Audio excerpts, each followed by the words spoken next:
Right. Good morning all and welcome to Braille Hall.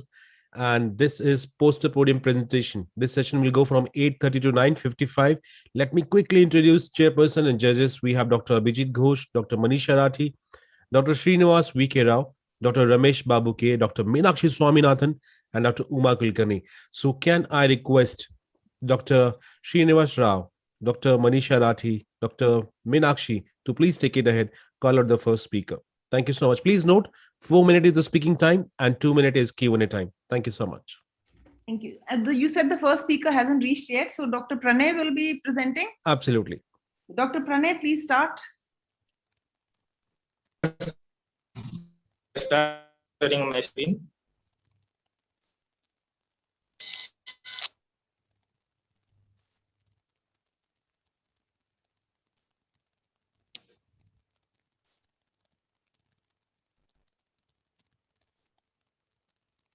My screen is visible, ma'am? Yes, it's visible. Yes.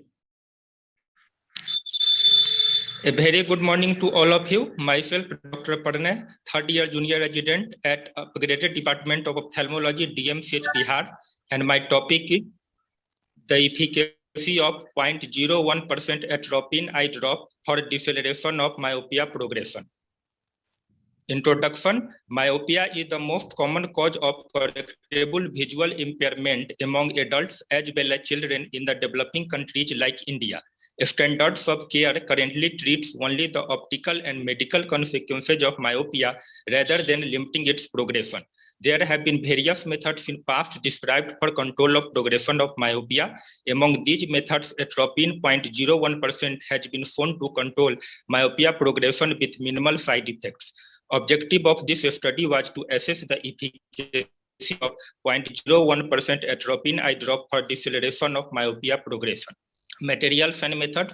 The study was a drug interventional study, randomized, parallel group, placebo control study conducted at Upgraded Department of Ophthalmology, DMCH, Lahariasaray, Bihar, for a period of 1.5 years in patients with age group of 6 to 16 years. The case group of 60 patients received 0.01% atropine eye drop, 1 drop night dose, and 60 patients in control group was given placebo treatment by 5% methylcellulose. Out of 120 patients enrolled, 50 patients in case group and 50 patients in control group came for last follow-up visit after 1 year. Primary outcome measures was change in spherical equivalent of refractive error relative to baseline. Results and discussion. In this study, we found that the increase in mean of a spherical equivalent of refractive error in case group is 0.14 diopter and 0.51 diopter in control group after 1 year of follow-up. The p-value of absolute change in spherical equivalent of refractive error in both case and control group is less than 0.001. Increase in mean of percentage change in SCR in case group is 5.4% and 21.8% in control group after 1 year. Axial length increases both in case and control group after of 1 year of follow-up. The mean of axial length is 0.03 mm in case group and 0.27 mm in control group. The mean of percent change in axial length is 0.1% in case group and 1.1 in control group. This is the line diagram showing the change in refractive error in both case and control group. As we can see, this 0.14 diopter increase in case group and 0.51 diopter increase in control group.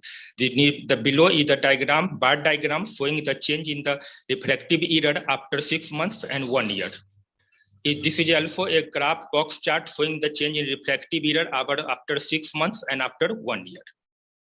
This is the change in the axial length over time after 6 months and 1 year. The mean change in case group is 0.03 mm and in control group 0.27 mm in control group. This is the below is the bar diagram showing the change in axial length. So another study on this topic was LAMP study was conducted at Hong Kong, which evaluated the efficacy and safety of low concentration atropine eye drop at 0.05, 0.025 and 0.01% compared with placebo over 1 year period. After 1 year, the mean change in spherical equivalent of refraction was 0.27, 0.46, 0.59 and 0.81 in this group and placebo group respectively. Another study is ATOM-1 study, atropine for treatment of myopia study, established the clinical safety and efficacy of atropine 1%. Phase 1 of ATOM-2 established that atropine 0.01% was almost as effective in reducing myopia progression as higher concentration. In phase 1 of ATOM-2 study, after 2 years of treatment, the progression of myopia was 0.38 with atropine 0.01%. So in phase 1 of ATOM-2, the mean increase in axial length was with 0.01%. Atropine is 0.01. Atropine is a non-specific muscarinic antagonist. It is uncertain how atropine acts to inhibit myopia progression. One theory. Your time is up. Just wind up. So conclusion of my study, results of our study supports the use of 0.01% atropine for deceleration of myopia progression. 0.01% atropine eye drop can become one of the best preventive measure in future. These are my references. Thank you. Thank you so much. Very interesting. Dr. Rao, sir, would anybody like to ask any questions? Yeah. So, Dr. Pranay, I have a question for you. What type of axial length measurement did you use? Was it a contact or a non-contact biometry? What did you use? Contact A-scan, ma'am. Used a non-contact A-scan? Contact, ma'am. Contact A-scan. Okay. Also, what type of environmental factor data you collected from the patients about their, what all did you collect? Ma'am, we collected data like socioeconomic status of the patients, and like we in history, we did ask question about the outdoor activity and indoor time spent. Okay, all right. And what about side effects? What were the side effects in these patients? And did you? Side effects are minimal. Some patients complain of some glare and photophobia, but no major side effects. Okay, good. I have a question. Did you take into account the use of mobiles because of the online classes? This has been done last year, or it was concluded before the lockdown, or before the pandemic? Concluded before the lockdown. Okay, before the pandemic. But did you take into consideration the amount of mobile use, laptop or computer use, and the amount of studying near work and outdoor playing and all? Because we are doing a study in which we are considering all the factors which can lead to, especially in this age group, stress-induced myopia. Did you take that? Yes. No, you just Yes, said ma'am. indoors and outdoors. What was taken indoors? Ma'am, we asked questions about the indoor activity like mobile game, video games, and outdoor activity. Most of my patients are, most of the time, they use mobile phones. Was there any difference in the control group and the study group between the near work? No. What, ma'am? What, Dr. Meenakshi, were there any other mitigating factors? Was there any difference in near work duration between the study group and the control group? No, ma'am. We don't. Thank you. Don't take any. Well done, Dr. Pranay. Thank you so much. And has Dr. Sushmita come? Because she wasn't here earlier, Dr. Sushmita. No, she is not yet here. We can go with I the think next. I would give a -1 mark for not being on time for this. We all were here at 8:20. So anyway, should we call upon the next person? Dr. Shama Praveen is there? Yes, sure. She's here. Dr. Shama, could you please go ahead with your presentation? And you can display the timing also. We only hear tar at the end. Can you display we couldn't see the... You can see the timing by changing the mode of the view. Okay. I'll tell you how to do it once again.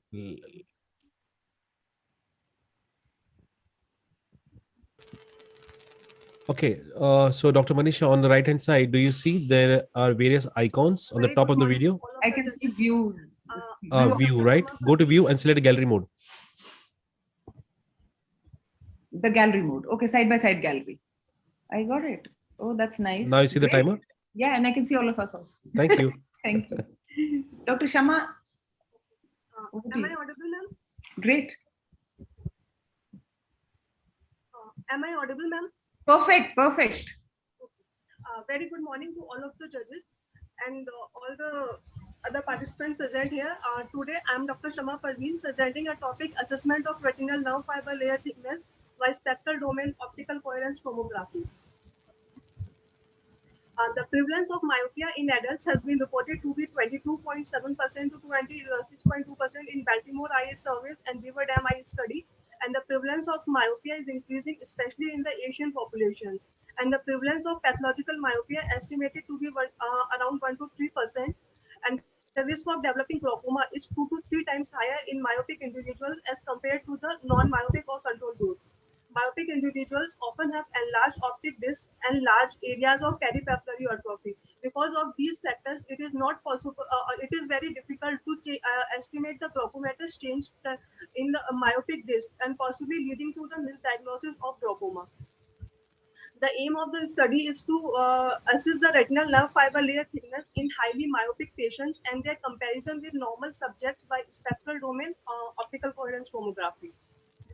50 highly myopic patients, among which 26 were females and 24 were males, and 50 control groups, equally males and females, were taken. A study was conducted in our Department of Ophthalmology, Regional Institute of Ophthalmology, BHU Varanasi.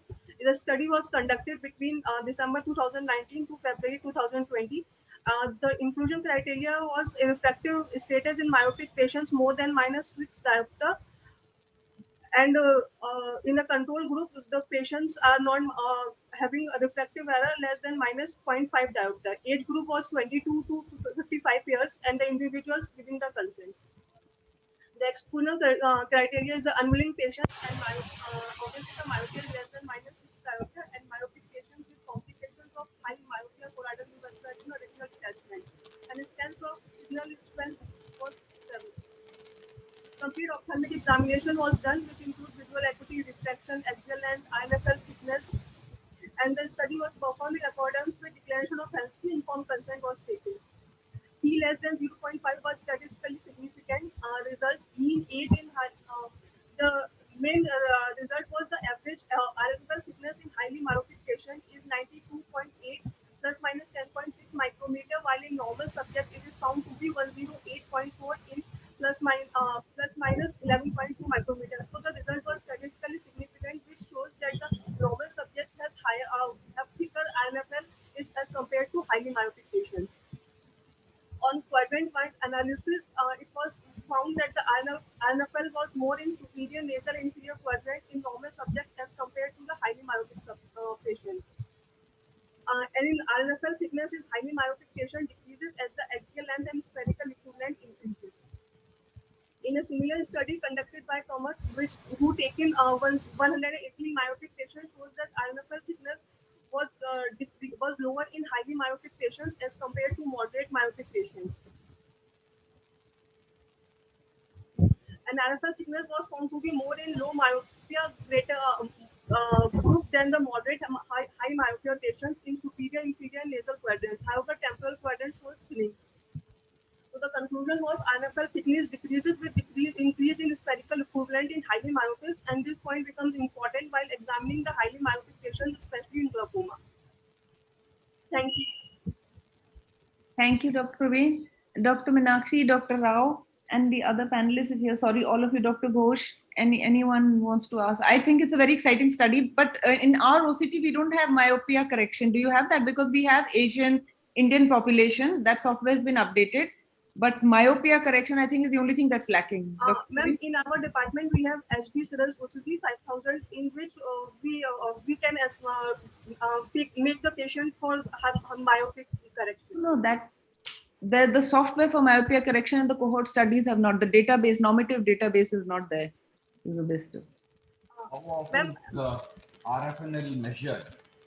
How often was the RFL measured? Because between the two measurements itself, we do get quite a large variation. So how often was it measured?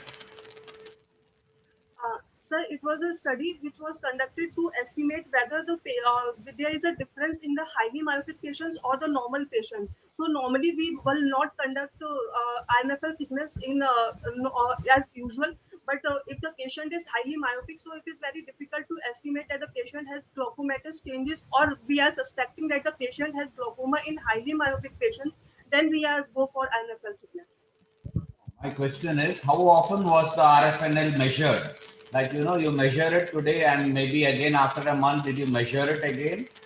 Or did you use any aids like even you could have used a contact lens over to get a good focus and then do it? Was any of those things done? No, sir, we do not use with a contact lens, as though there is a correction factor for which we have used the spherical equivalent, for which the patient and those patients who are not able to focus with does not take these patients in our study, and we have done at 2 times, at the time of the patient is coming in our OPD and next after 3 months. Was there any difference between the two measurements? No, sir, there is no such difference between because the period is very short, 3 runs, so we do not find any difference, any such significant difference. Thank you, sir. Great study, Dr. Sharma. Now I'll call on the next person. Is Dr. Rajneel? Is Dr. Rajneel there? Yes, he is here. Ma'am. Dr. Anil. Yes, ma'am. Dr. Rajneel? Am I audible, ma'am? Perfect. Okay. Ma'am, I'm sharing my screen now.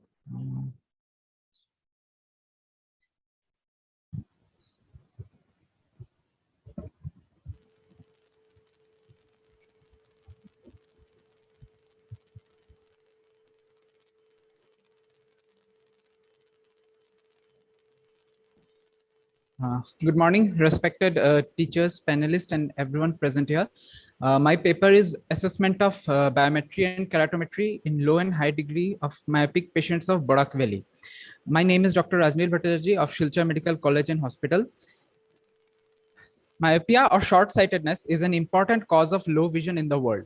Myopia can occur when there is an increase in axial length of the eyeball or when there is increased curvature of cornea. The purpose of this study was to assess the variations in ocular biometric parameters in low myopia, that is less than -3 diopter, and high myopia more than -6 diopter. Various global studies have been done to find the association of axial length and corneal curvature in refractive error, and this study corroborates the results found globally in patients of Borak Valley. In-depth knowledge of the factors influencing the refractive error allows us to plan for appropriate management, like corneal curvature is important for corneal refractive surgery, keratoconus, etc. The aims of the study was to compare the biometry and keratometry values in low and high myopia. A sample of 50 patients were selected aged between 6 to 60 years, presenting to ophthalmology OPD, and divided into 2 equal groups of low and high degree of myopia. Myopic patients and those giving consent were included, and patients those who had undergone ocular surgery or suffering from ocular diseases were excluded. After proper ocular examination, keratometry and A-scan biometry were measured from both the eyes of each patient.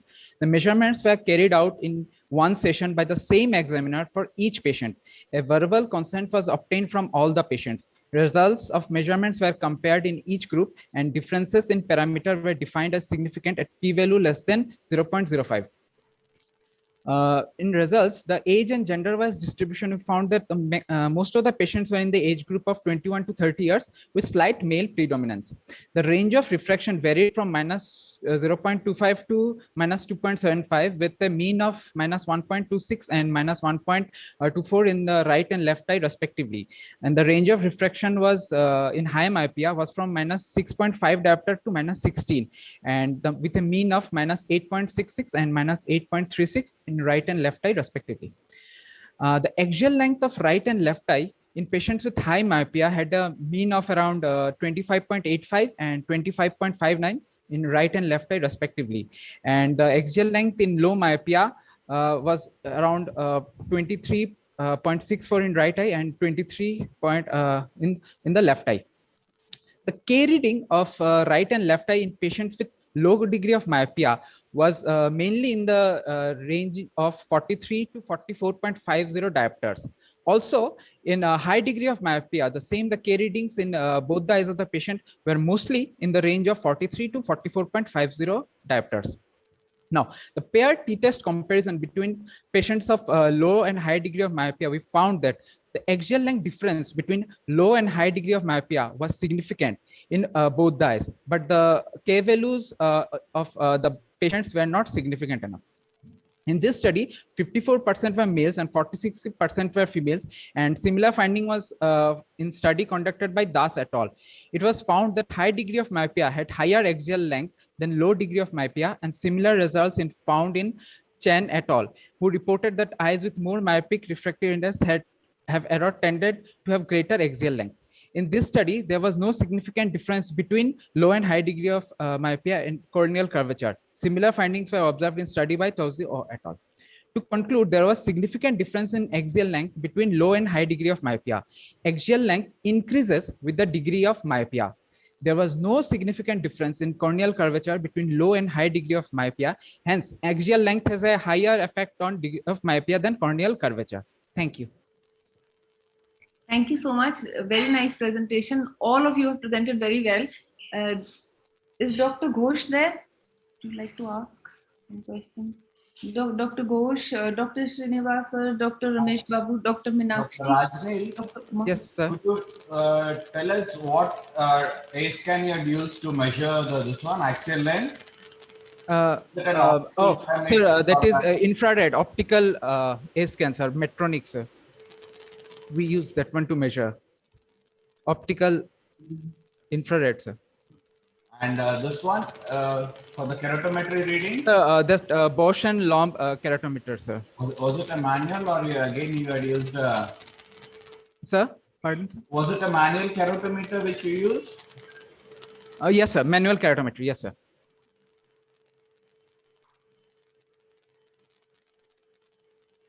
Did you by chance use this one immersion scan as well as an optical, and did you find any change in that? No, sir. We actually don't have the immersion that one, sir. So just we used the one we had, sir, in our medical college, sir. Yes, sir. Thank you, sir. Thank you, Dr. Rajni. So unfortunately, we will not be judging him because he is a non-ratified AIS member. Ma'am, ma'am, I'm a member. In your this thing, Dr. Rajnil, Yes, ma'am. moderator for this session, can you please see Dr. Rajnil as written as presenting authors non-ratified member? Ma'am, I'm a member of number is Ratified and not ratified. Is anyone here who can clarify this? Because we've been asked not to judge 4 of you. There's something called ratification of membership later on, which happens. Rajni, if you have your membership number, maybe you can share it with us. Yes, ma'am. It's The B23587. membership number is written B23857, but ratified. He's. I think ratification takes place in 6 months or a year. I don't know about that. Maybe you just been. I think Dr. Manisha, we can take this with the technical team, scientific team. So we've been sent in the email that not to judge the non-ratified members. So we have that. I think we can keep our scores on another piece of paper. If they ask for it later. Correct. Thank you. Yeah. Next person. This is Thank Dr. you, ma'am. Ankush Tinna. Thank you. Very nice. Dr. Ankush Tinna. Unfortunately, Dr. Ankush is not here. All the judges are here, but some of the speakers are not here, which normally doesn't happen. Dr. Alpana. Dr. Alpana is also not here. I guess we need to go for the next speaker. Dr. Sanjay Chaudhary, I can see is there. He is here. So Dr. Sanjay, would you go ahead, please?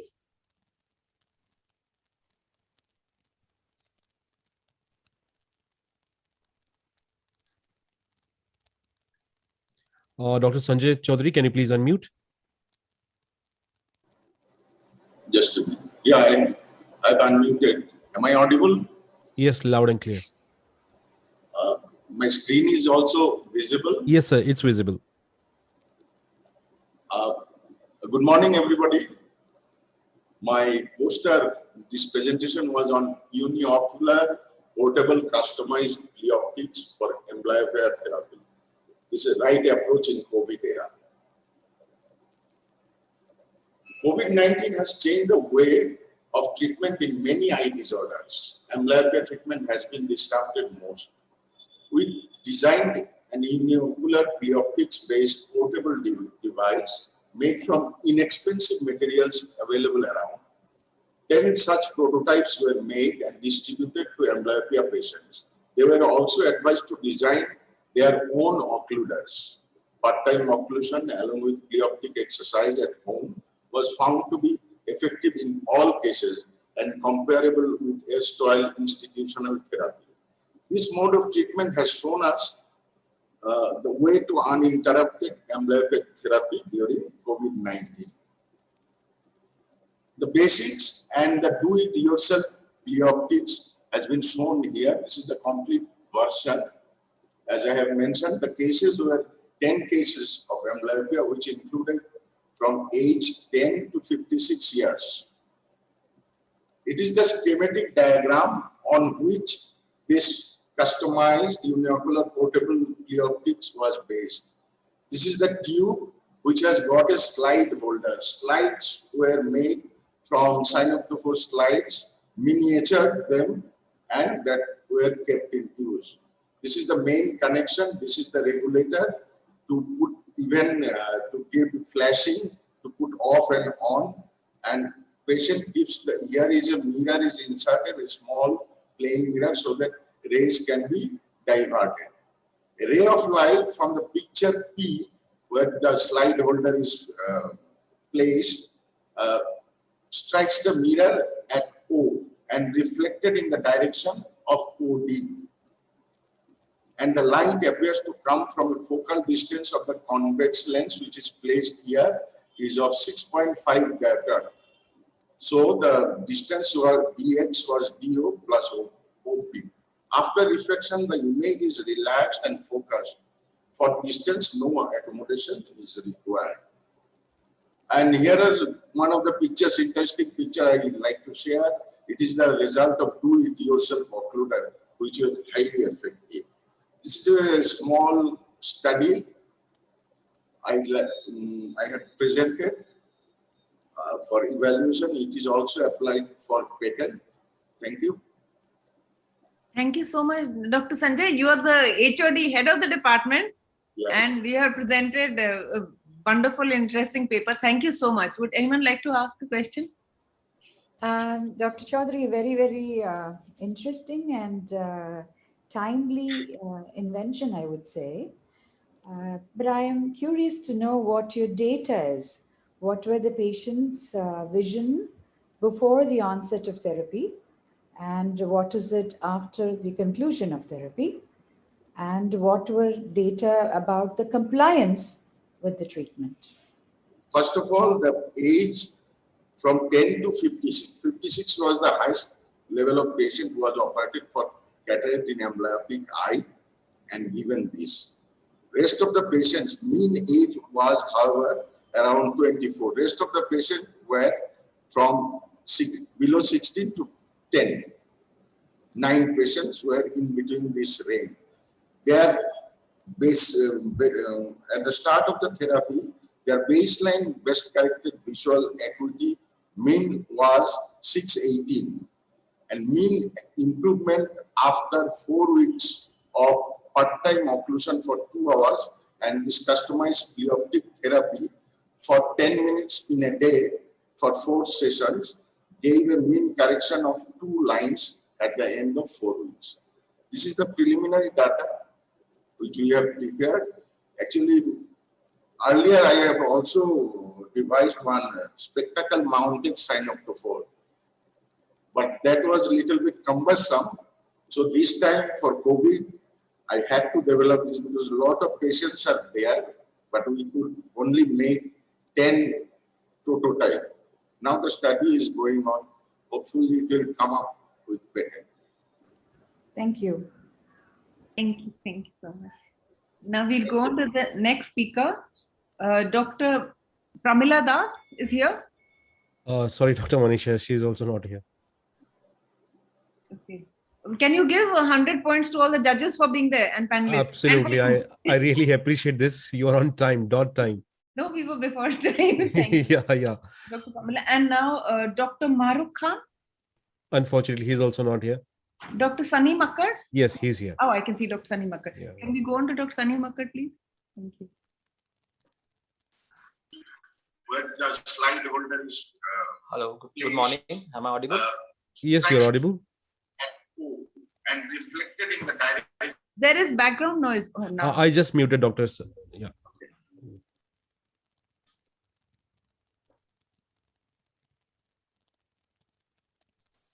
Dr. Sunny, can you please unmute?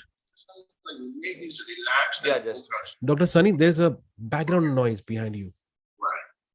yeah, just And here is Maybe on your phone something is on, like some other session. So can you mute any other appliance in the room?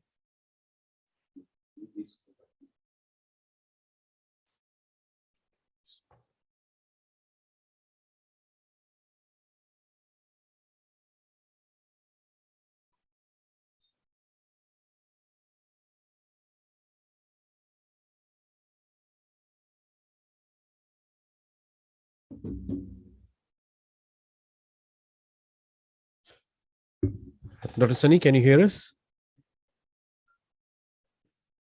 Dr. Sunny.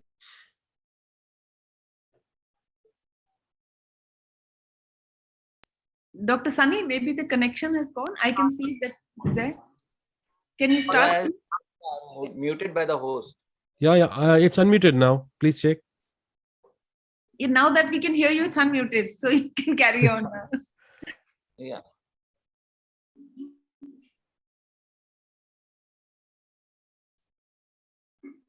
Dr. Sunny, can you hear us? Yeah, I can hear you, but not showing the option of share the screen. Dr. Sunny. Okay, wait. You don't see at the bottom there is a share option, right? I can see that there. Can you start? Muted by the host. Yeah, it's unmuted now. Please check. Oh my. Yeah, now that we can hear you, it's unmuted. There is a lag. Okay, Dr. Sunny, do you see the share option at the bottom? Yeah, it's, Sunny, can you hear us? yeah, I can. I'm clicking on that, but it's not opening up. What is the message? Okay, wait. You don't Should see I- at the bottom Should I there is share exit? option, Should right? I exit and join again? No. What is the message you're getting once you click on share screen? Not. It's not showing anything. It's unmuted. Okay, wait a minute. Give me 1 minute, okay? Till then, Yesterday it happened to me, but I had the same thing on my phone. So I logged in from my phone and shared it from there. Yesterday it happened. Yeah, I can. I'm clicking on that, but it's not opening up. What is the message? Okay, wait. You don't see at the bottom there is share option, Should right? I exit and join again? No. What is the message you're getting once Dr. you click on Sunny? share screen? Not showing anything. Okay, wait a minute. Give me 1 minute, okay? Till then, Yesterday it happened. There's an echo. There's an echo and a lag period. From there. Yesterday it happened. if you are on computer, you just move the cursor on the Zoom panel. The share screen message will come underneath. Then you can share. I think he dropped and he will join back. Till then, we can have some discussion on this topic. Dr. Manisha, you can take it over. I think it's really wonderful that you were here, everybody's here, and all the talks that we've heard are really nice and informative, and of course research studies, they're probably all thesis of somebody or the other. And Dr. Sunny anyway is not non-ratified, so he'll not be judged. So the other candidates, since they're not there, I think we can conclude this session and send you whatever marks we have. Okay, let's wait for Dr. Sunny. If he's joining back, let's see. Yeah, Dr. Sunny can join. Otherwise, we should not allow the others. It's already 9:05. We should not allow anybody else to present. Okay.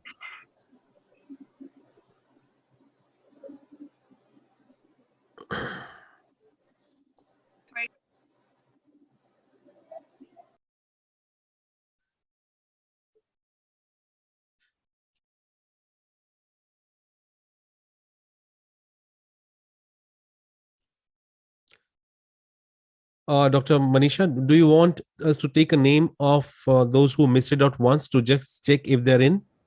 I think you should. There has been a lot of miscommunication, right?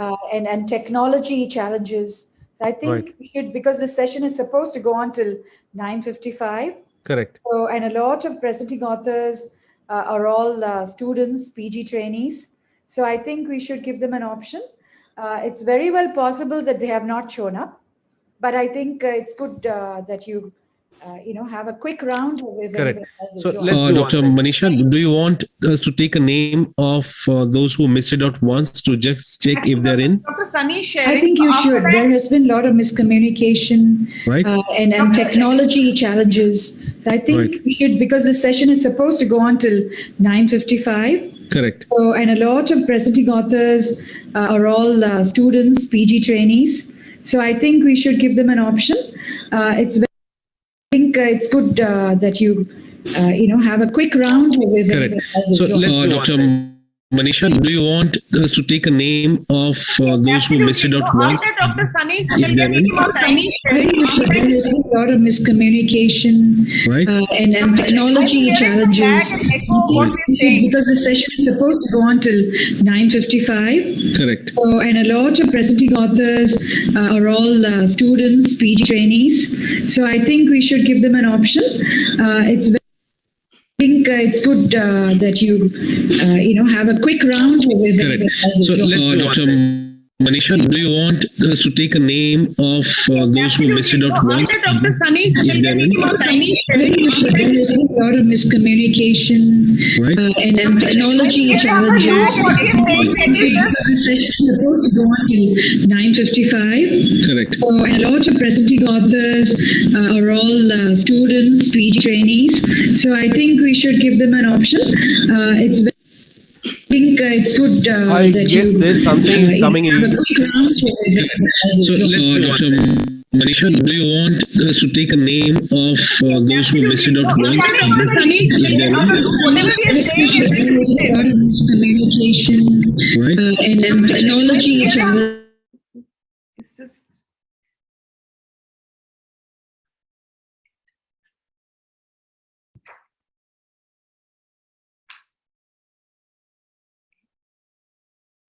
Sir इनके जो screen share किया था उसमें audio थी शायद.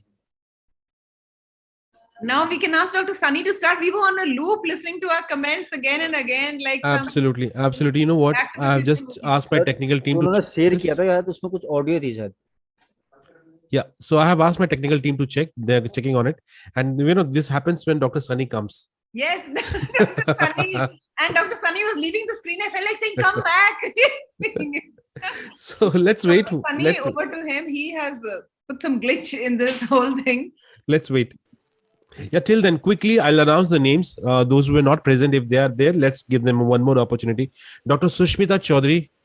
Let me check if she's there. No, she's not there.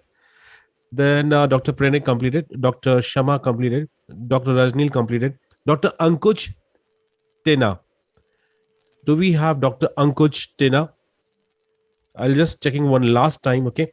Dr. Ankush Tena is not here. Then Dr. Alpana. Do we have Dr. Alpana? No, she's not here. Then we have Dr. Sanjay Chaudhary did it. Then we have Dr. Pramila Das. Pramila Das is also not here. Then we have Dr. Mahrukh Khan. So let me check. Mahrukh Khan is also not here. Okay, so they're not here. To Dr. Sunny, please start, sir. Please unmute. Start sharing your screen.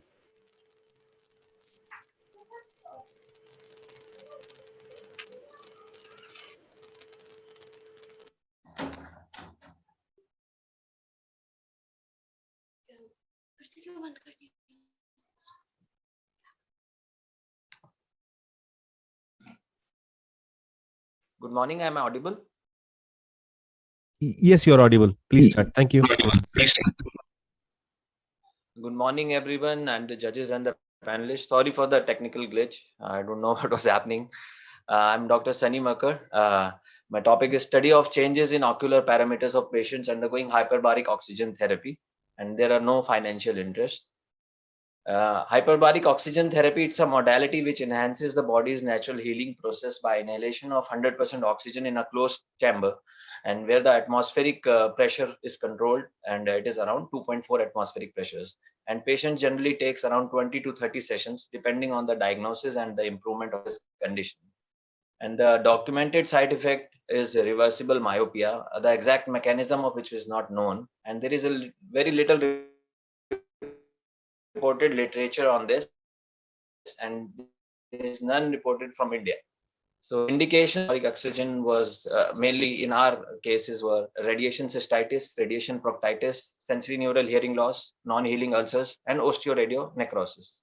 And the aim of the study was to study the changes in refraction and structural parameters, that is best corrected visual acuity, anterior chamber depth, axial length, and keratometry in eyes of patients undergoing HBOT therapy. Study was conducted at a tertiary care hospital in Mumbai, and study duration was around 2 years, and the sample size was 32 patients, that is 64 eyes. And patients included were more than 18 years of age of either sex, so that axial length is stabilized by that, and who understood the study protocol. And patients excluded were who had undergone any refractive surgeries or who have any corneal curvature problems like keratoconus, ectasias, pterygium, corneal opacities, or those who have any impending loss of vision. It was a prospective observational study, and refraction was tested on automated refractometer, and rest of the parameters were tested on Zeiss IOL Master. So hyperbaric oxygen therapy, it's given daily for around 6 days, barring Sunday, and the pressure is 2.4 atmospheric pressure, and it arises within 10 to 15 minutes. And there are 3 cycles of 30 minutes, which are interrupted by breathing air of normal air of 5 minutes between each cycle, and then the patients are decompressed over 7 to 10 minutes. And the parameters, they were evaluated at the start of therapy, at the end of session 12, and at the end of session 24. This is the diagram figure showing hyperbaric oxygen chamber and the patients inside sitting there. So the analysis, it was ocular parameters were considered as primary variable, and HBOT treatment was the explanatory variable, and the mean values were compared after session 12 and 24. And p-value less than 0.05 was considered statistically significant. So number of eyes, as I told, 32 patients, and out of which 12 were males and 20 were females. And mean minimum age was 25 and maximum 68. And comparison of refraction showed net myopic shift of around minus 17 diopters, which was statistically not significant as compared to other studies which showed around 0.5 diopters. And trend line diagram showing refraction change. There is no net change in best corrected visual acuity, no net change in keratometry, no net change in anterior chamber depth, and no change in axial length. And subgroup analysis, all parameters were showed no significant difference in pre versus post treatment in males and females. Just female eyes were slightly shorter than male eyes by 0.25 mm. Limitation of the study was that reversibility of myopia could not be assessed. And to summarize, there were 3 main studies: Wenger et al., Andrews, and Fledelius. And Wenger showed that myopia was due to the changes in crystalline lens. Andrews showed that statistically a significant correlation was there between hyperbaric oxygen therapy sessions and myopic shift. And Fledelius showed that no significant correlation could be found in any keratometry reading and refraction. So to conclude, the study was done to assess changes in ocular parameters, and the myopic shift was observed in majority of the patient, but the change was small as compared to that quoted in literature. So it's a safer modality. So attributability of myopic shift was no significant change was found in any of the parameters, but further studies might be helpful in knowing the exact mechanism of myopia, similar sample size, and further study of oxidative changes. Thank you very much. Thank you, Dr. Sunny. Can you stop sharing the screen? It's very nice, very interesting, and I haven't seen a study of this type before. It's really nice. So over to, and any questions for Dr. Sunny? Dr. Sunny, did you actually examine these patients? Was there any, because there's some reports of lens turbidity or change in the refractive index of the lens that has the cause for this myopic shift. Did you find anything on slit lamp biomicroscopy? Did these patients undergo a slit lamp biomicroscopy? No, ma'am. These patients did not undergo any slit lamp evaluation because the study was conducted in Ashwini, Mumbai.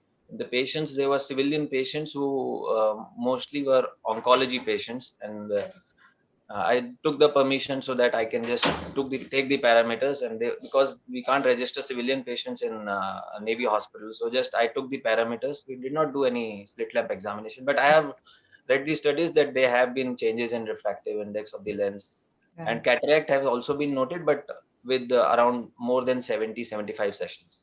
Right. Did you by chance get an opportunity to measure the IOP? Because there is also reports of IOP fluctuation. Yes, ma'am. There have been reports of IOP fluctuation. Around 2 to 3 mm drop of IOP has been reported in previous studies. I took IOP for around 15 to 20 patients, but I did not find any change. Okay. And initial study, the IOP was not included, so I did not include that in my study. All right. Thank you. Thank you so much. And with that, we send our marks to the WhatsApp number we've been given. Do we conclude the session?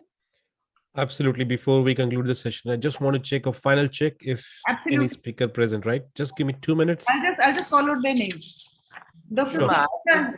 Dr. Sushmita Chaudhary. Wait, Dr. Sunny has to say something. Oh, yes, Dr. Sunny. I'm a member that you're saying that I'm not a ratified member. It's written not a ratified member on this. You can actually take it up with whoever. We'll send these marks later if they ask for them, on a separate sheet. Okay. Yeah, Dr. Manisha, please tell me the name. Dr. Sushmita Chaudhary, please be there. Not there. Dr. Rajneel Bhattacharjee, last call. Dr. Rajneel was here. Dr. Rajneel? He was here. Dr. He Rajneel was here. presented. He presented. It's from Silchar. Oh, we didn't grade him. Yeah, he presented. We Correct. didn't grade him. So my marks are missing there. And Dr. Ankush Tinna is not there. Correct. Dr. Alpana is not there. Correct. Dr. Pramila Das is not there. Correct. Dr. Mahrukh Khan did not present. Dr. Sunny presented. Correct. Again, To the hall coordinator, I have a question.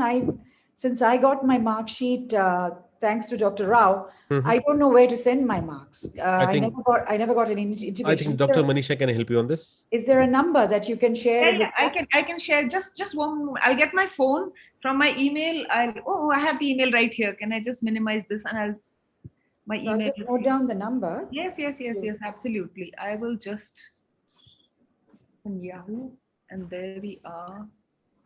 Please send your marks to. Now I have to look for this link.